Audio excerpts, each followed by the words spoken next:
Like this is actual crack. This is like the most. This is the most crack I've ever seen on YouTube. Like I can't stop. I can't stop watching this. Jennifer Solution, The Legend of Jeff. Is this the one? Is there blood in this? This is madness. This is just straight liquid crack.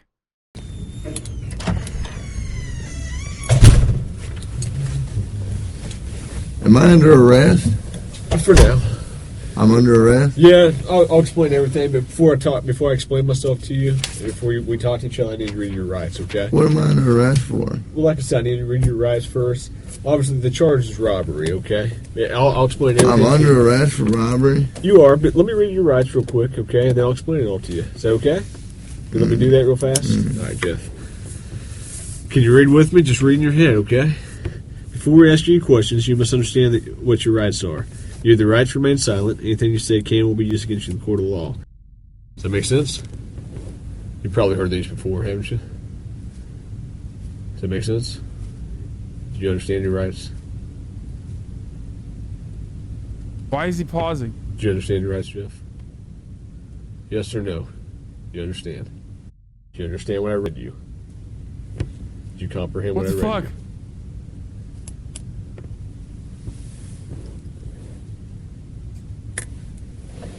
Jeff, I'm just here to talk to you and figure out what happened and move you on out of here, at least some of it. So do you understand the rights I read to you?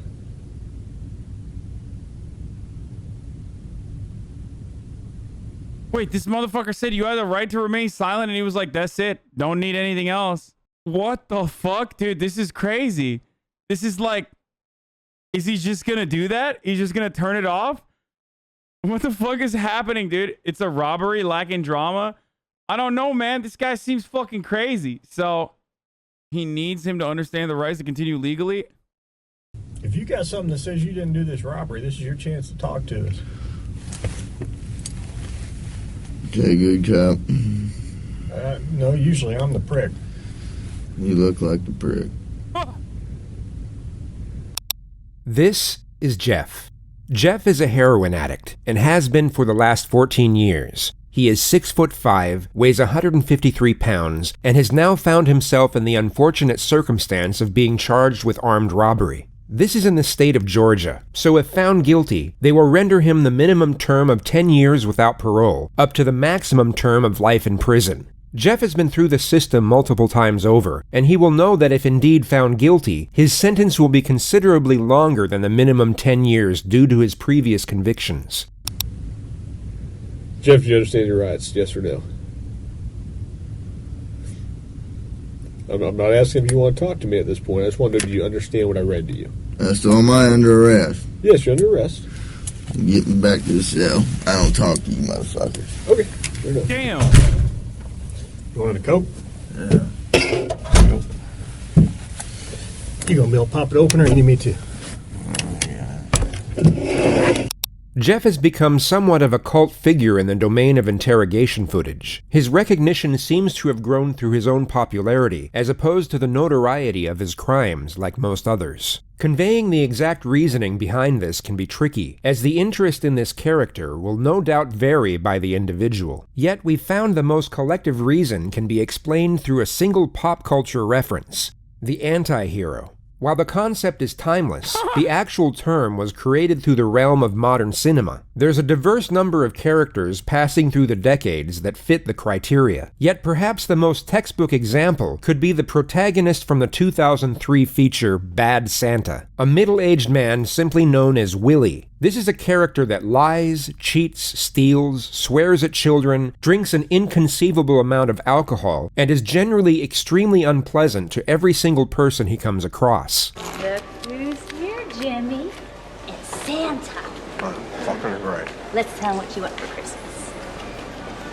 I'm on my fucking lunch break, okay? On paper, this is an extremely unlikable individual, yet for some reason, we root for him while following his story. Anti-heroes are flawed, as are we. Their moral complexity mirrors our own, and just like us, they are learning and growing as they move along the path. Motherfucker says sounds like Hasan. What do you mean sounds like Hasan? I'm not a fucking anti-hero, bitch. What the fuck are you talking about? Am I?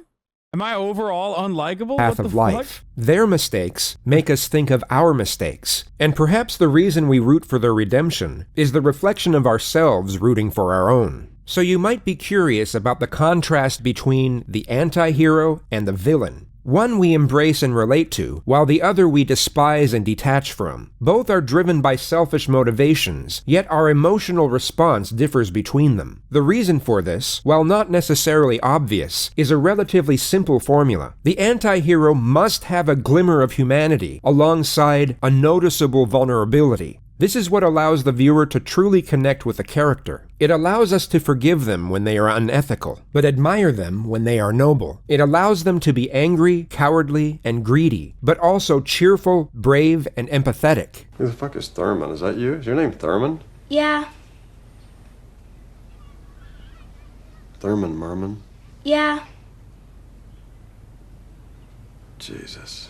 Unlike the clean-cut, one-dimensional hero of mainstream culture, an anti-hero is not only more realistic, but far more likely to resonate with the viewer. They resemble ourselves, and remind us not only of the ambiguous morality of existence, but also the possibility of redemptive change. With relation to Jeff, while many of us can't relate to the feeling of being addicted to heroin for well over a decade, we can certainly understand the feeling of sadness. While we may not be able to put ourselves directly in the shoes of an addict, we can somewhat relate to the adversity that comes with it, not to mention the incredible magnitude of the situation he is going through in this video. How he responds to this very moment is quite literally the precursor to his entire future. He is at a crossroad moment in life, where on one side is the possibility of hope, and on the other side is the outright guarantee of despair. The long-term path he goes down will be the consequences of the short-term choices he makes, all of which have to be judged and decided on while going through the early stages of heroin withdrawal.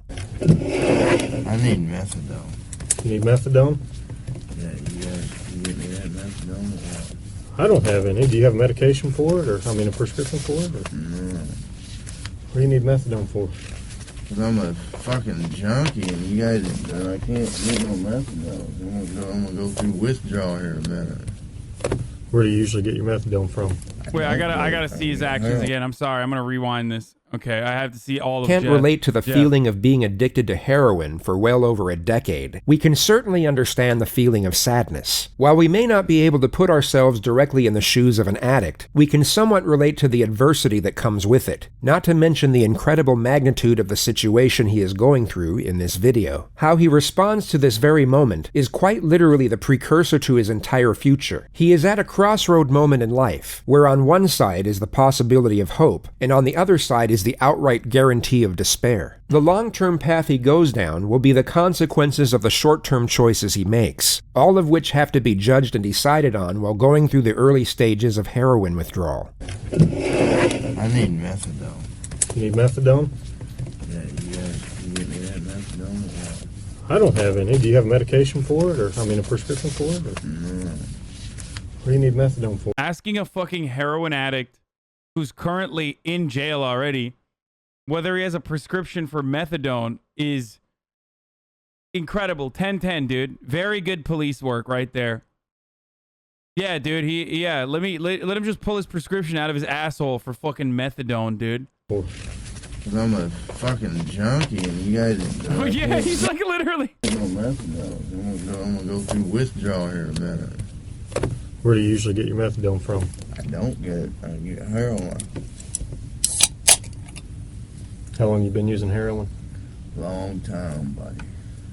Sometimes the manner in which words are spoken can convey far more than the actual words themselves. The admixture of pain, regret, and acceptance in his voice is not only palpable, but harrowing. It brings us back to the essential components of the anti-hero. He has the singular desire to accomplish his goal, to which the end justifies all means. Yet this desire stems from the scars of vulnerability, and there are few vulnerabilities more crippling than the relentless burden of addiction. What are you trying to talk to me about here? Talk to you about what happened last night. Look, here's the deal. Either you're in a bad set of circumstances, or you went and committed an armed robbery last night. Yeah, right? I'm in a shitty, wrong place at the wrong time, obviously. I didn't commit no fucking armed robbery. All right, then let's talk about this. Let's I don't not have keep nothing. up I the don't act. talk to the police, man. I think it's in your best interest to. Man. How? I don't talk you're to sitting police. here. Okay. I've been through the system, buddy. I know how it you works. have. I know you have. You're Jeff. not my friend. I'm not your friend. You're trying to fucking get me. Or I'm not trying to get all you. you're trying to get is some fucking stupid ass fucking confession, and you're not going to get one. Jeff, I'm not going to get a confession out of you for nothing. Exactly, because I And didn't I'm do not nothing. trying to get a confession out of you. Okay, I'm going to tell you, I didn't commit no armed robbery, and y'all ain't got no fucking evidence saying I did. Let me go. All you did is find me sitting in my buddy's house because my fucking buddy's dog's going ape shit. I go outside. There are cops everywhere. And they spotlight me. They say, come here. I say, what's up? They search me. They ain't find nothing. What's up? Let me read this. No. Yes. Because I'm not going to sign it. You don't have to sign it. But let me read it for you. Okay? I'm not signing nothing. You don't have to sign it. Let me read it. You already read it to me earlier. I know we did, but I'm going to read it to you again. Thanks for the coat. You're welcome. Before we ask any questions, you must understand what your rights are. And here we have our glimmer of humanity. It may seem like a non-essential moment, yet sometimes the smaller things can reveal the most. Jeff extends his gratitude in recognition of the small favor the detective has done for him. There is no return benefit for Jeff giving thanks to his adversary, meaning there is an element of selflessness and grace in the act. There may be considerable emphasis on the glimmer of humanity here, but all we need is a glimmer to know that it's at least in there. Yeah, I don't know why they think he's an anti-hero. He's more like a hero, dude. Remain silent. If you cannot afford a lawyer and want one, a lawyer will be provided for you. If you decide to answer questions now without a lawyer present, you will still have the right to stop answering questions at any time. You also have the right to stop answering at any time until you talk to a lawyer. Look at him, he's throwing the trash out. The rights I've explained to you. Oh. Huh? Yeah. Okay. Tell me what happened last night. Plain and simple. Your side of the story. I'm not talking to you. I'm a lawyer. People don't realize if they comply, there will be less sentence. Lying takes more effort than confessing as well. First of all, if it's an armed robbery and there's no evidence, why the fuck would you, like, comply and be like, yeah, I did it? Secondly, you don't know if he did it. What the fuck's wrong with you? Maybe Jeff is innocent, okay? Always lawyer up and never talk to the cops. Unless unless you're one of those, like, you know, middle-class white murderer family guys. In which case, yeah, comply with the cops. I don't give a shit. Jeff, on the other hand, seems to be a dude who is an addict, okay? Which is a disease or an illness rather than, you know, a criminal behavior. You prove that he's an anti-hero. You're defending him hard. Yeah, of course I'm defending him hard. No, I'm not talking about this guy. I'm talking about the middle class, like, rich. I'm talking about the fucking rich dude or upper middle class dude who murdered his wife and kids. This is what I don't understand. I know, but this is what I don't understand, Jeff. You were sitting there talking just like you were ready to sit. It is illegal drugs? Yeah, I don't give a fuck, dude. What do you mean it's illegal drugs? Marijuana was illegal, and it still is in so many instances. Like, shut the fuck up. Who cares? Here and tell me what happened last night, and then I'll fucking narc. Jesus Christ, dude. It's illegal drugs. Okay, bro. Sorry that he's, like, not fucking rich enough to have, like, a upper middle class mom who's fucking Xanax prescription that they could slowly but surely steal from the medicine cabinet, okay? My bad, bro. Sorry, Jeff. Little babies in the chat. all of a sudden I read that to you and you screw it, I ain't talking to you. I want a lawyer. I don't understand that. What changed just in the... Because I told you what, I already told you what happened. You didn't. How didn't I? Or Oxy, you didn't not tell me what Xanax. happened last night. How didn't I just tell you what? But now you've handcuffed me, and I can't talk to you because you asked for an I'm a attorney. lawyer. So, okay, that's fine. But I will tell you right now, you're still on a hold for a robbery. I know. I don't know why I need a fucking lawyer because obviously I didn't do nothing. And obviously you guys know I didn't do nothing because I've been arrested for the same bullshit before and you guys don't interview me this much. So, wham bam, thank you for the coke, put me back in the cell.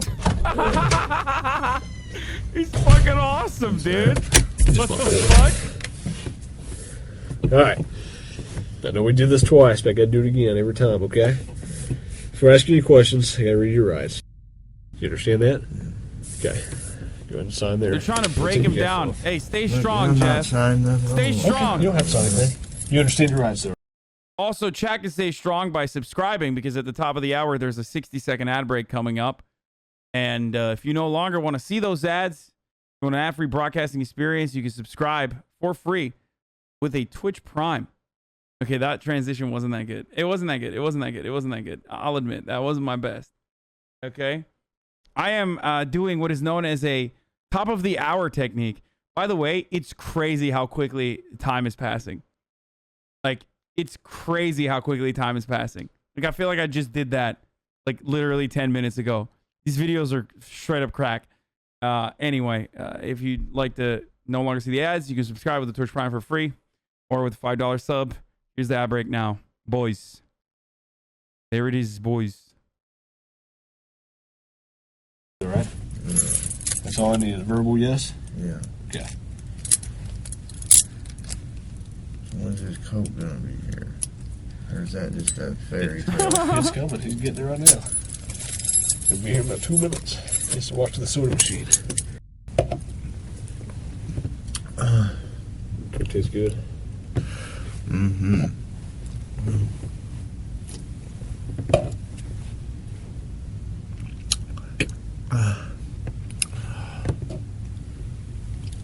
I have enough evidence Like what? of the armed robbery, okay? But, you know, if you're saying you didn't do it, you need to give me your side of the story. I didn't do it. Okay, well, give me your side of the story. You got, I mean, convince me. Because I got a lot of evidence. I got a lot of physical evidence. Well, like what? Name the physical Well, I don't evidence. need to, why should I tell you that? I mean, you haven't been helpful. Why to should me I at all. fucking tell you that? I don't know. Why don't they just, like, get a fucking lawyer? Didn't he ask for a lawyer already? Because I don't believe that you got any evidence. There's only a couple pieces of evidence I'm missing. Name them. What's that? Name them. Well, why do I need to do that? You haven't helped me out at all. You give me a little bit, I give you a little bit. We go back and forth. I give you one of my pieces of evidence, now give me a little something. All right? What time do you get over to Aaron's house?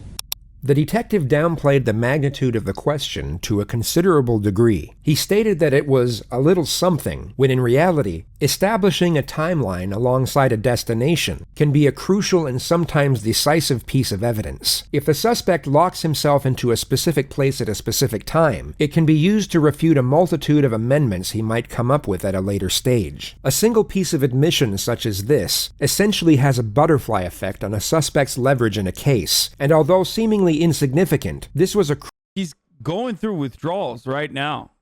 Like, it seems like he's going through withdrawals as he's, like, continuing this interrogation, because it got to a point where it's been like 7 hours or some shit. He's crucial sick. moment during the interrogation. The suspect at this point in time has given nothing away, and this was the detective's attempt at turning the table. You give me a little bit, I give you a little bit. We go back and forth. I give you one of my pieces of evidence, now give me a little something. All right? What time do you get over to Aaron's house?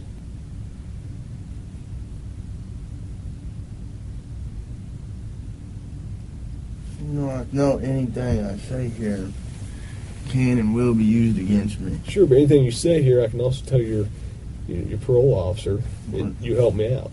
That doesn't mean dick. There's no way. I didn't do it. There's no way. How drunk were you? Were you drunk? No, I was pretty sober. So you're in your right mind. You remember everything about the night, right? Yeah. So you couldn't have done something not remembered. You couldn't have gone and robbed the place and not remembered? Fuck, no. Okay, so you would remember if you robbed the place. Yeah. You asked me to bring you up here. I was done talking to you. If you want, why don't we just talk about the gun? Let's start there. Okay? Well, I don't fucking have a gun or own a gun. Okay. I don't think you do. I know you don't own one. Okay. But I need to know where that gun came from. I don't have... What the fuck are you talking about? The gun you were sitting on. I was sitting on. Body language analysis can never be given full credibility, yet this would be the most telling moment if one were to use it. The subject of the gun used in the armed robbery has been brought up in the discussion, and when inquired over the gun he was sitting on, the suspect brings forward his posture, maintains eye contact, and responds to the question in a forceful manner. It displays both confidence and conviction in the declamation. One could assume the suspect genuinely has no idea what the detective was referring to in this moment. However, in the next moment, the detective will clarify with the words, "the gun over at Aaron's house," at which point the suspect will reset his posture, break eye contact, and lower the tonality and emphasis in his dialogue. Yeah. What the fuck are you talking about? Over at Aaron's house. I don't know what you're talking about. Because Aaron says it wasn't his. I don't know what you're talking about. Oh no, Jeff, no! Compared to the gun he was Jeff! sitting on, it would You appear the broke suspect frame! knows exactly what. Fuck! You hold the frame, Jeff. I'm rooting for you, Jeff. Jeff doesn't want to fuck his buddy over, okay? He doesn't want to fuck Aaron over. It's clear. So he ain't no fucking snitch. But also at the same time, he doesn't want to get fucking caught hold. He doesn't want to be caught holding the bag. Okay? That's what's happening here, boys. Sad. What the gun over at Aaron's house was referring to. Yet whether it be for the purpose of not incriminating himself, or for the purpose of not incriminating his friend, the suspect does the smartest thing and refuses to continue the conversation. Like I said, you give me a little, I'll give you a little.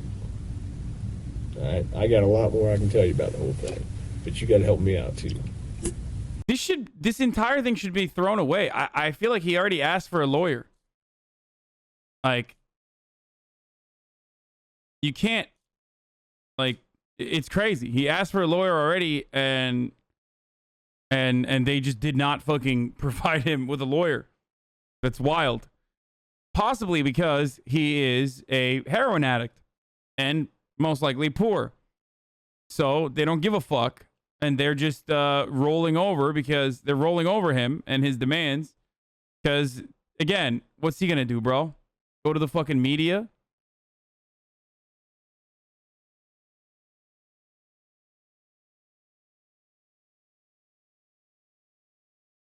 To. Yet whether it be for the purpose of not incriminating himself, or for the purpose of not incriminating his friend, the suspect does the smartest thing and refuses to continue the conversation. Like I said, you give me a little, I'll give you a little. Alright? I got a lot more I can tell you about the whole thing. But you gotta help me out too. He asked to talk to them for a Coke? Oh, okay. Damn it. So I'm willing to go to the prosecutor, I'm willing to go to the parole officer and say, this guy's a good guy. Know He what helped happened? me He out. asked to do yeah, the detectives yeah. again? I know you don't want to go back to jail, right? Back to prison. Well, fuck. It looks like I am if and you're going to charge me with some bogus shit. You guys don't, I mean, what do you got, really? That I was at a buddy's house and I happened to come outside because you guys were fucking swarming the area and they Which fucking... door did you come out of? I came out of the front door. You know what? I'm not saying myself, man. I'm done, man. Fuck this. The only reason I came up here is to get a fucking Coke. Okay. You're not getting out. Oh, no. I can't finish it. No! Dude, come on. Let him fucking finish the Coke. Dude, what the Things fuck? got Butterfinger, you promise. I didn't promise you that. I said we'd see what happens. Wow, they're lying to him, dude. Look Like at I him said, towering you help over this me out guy. all, why should I help you Sigma out? frame. I got you a soda. That's good enough. Jeff was released from custody just under 12 hours later, and that takes us to the final and perhaps the most important component of an Good shit. anti-hero, the conclusion, which unfortunately in this particular case is unknown. The final outcome of this story will vary depending on the source, some with a happy ending, others a cautionary tale. One legend has it that Jeff got clean soon after his release, and now works in the corporate marketing team for Coca-Cola, while another What? states that No he was shot. picked up the day after for the same charge, and is now facing down a 15-year sentence in Georgia State Prison. If we go by the Hollywood formula, an anti-hero's actions throughout the course of their life are so drastic and single-minded that they only ever lead to salvation or destruction, and their final decision is always dictated by what they have learned Jeff and has a how they have Patreon. changed throughout the course of the story. The paradox here is that we don't even need the theme of imprisonment to mold the outcome of this particular story, as the theme of addiction is more than enough. Whether he goes to prison or not, Jeff will either manage to get clean and rebuild his life, or he won't. He is headed for salvation or destruction no matter what, and that single concept can perhaps define Jeff as an anti-hero. Okay, I don't care about this anti-hero bullshit. But so he's what is he? Is he fucking? He's like clean now or something? Or is that not true? Someone was saying that he's like actually an attorney. I don't know if this is real or not. But then look at my shoes.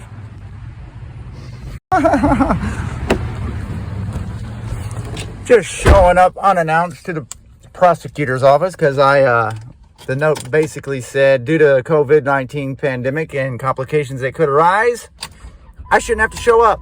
And I don't think I should, because my defense could suffer because I live 2 hours away from where my tickets are. So what the fuck, man? They gotta grant me that shit. Who's with me? And yeah, I fucking overdressed, so what? You gotta fucking give them a preview of what's to come in court. You'd be surprised. People take you much more serious. Don't pay attention to my shoe, because I didn't think they'd see them. And they didn't. She wasn't even there, so I just left her a note. So I got all dressed up for nothing. Good for him, dude. So wait, is he actually an attorney now? How much you cleaned up is such a huge fucking inspiration. Not gonna claim I know you, but I can tell the improvement in shows keep fucking going, man. So what happened? He's clean now, and he just like plays music. Jeffrey is all right now. Thanks, y'all.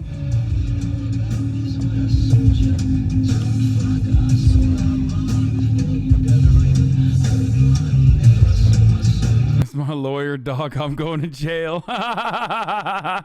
Oh man, watch Jennifer's Solution. Doesn't look all right, dude. What do you want? Motherfucker was a heroin addict for a long ass time, dude. God damn, bro.